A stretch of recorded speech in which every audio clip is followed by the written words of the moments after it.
দিদি দেখো ভাতের মাঠটা গাড়লো, গেলে ভাতের হাঁড়িটা নিয়ে ঘরে যাচ্ছে।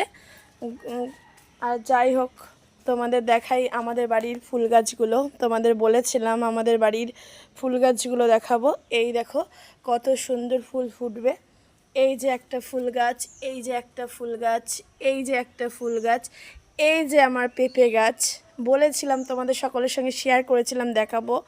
এই দেখো আমাদের ভাদালি পাতার গাছ, কারণ এই ভাদালি পাতাগুলো খেলে শুনেছি পায়খানা ভালো হয়ে যায় বাটা করলে। এই যে একটা বিশিষ্ট ভালো গাছ যেটাকে বলে কারি পাতা গাছ। এই কারি পাতা গাছটা সত্যি খুব সুন্দর, যাকে বলা যায় খেলে পেটের অনেক রোগ ভালো হয়ে যায়। বন্ধুরা এই দেখো আমার এই খুব সুন্দর সাদা ফুল গাছ। এই ফুল গাছগুলো খুবই ভালো দেখতে।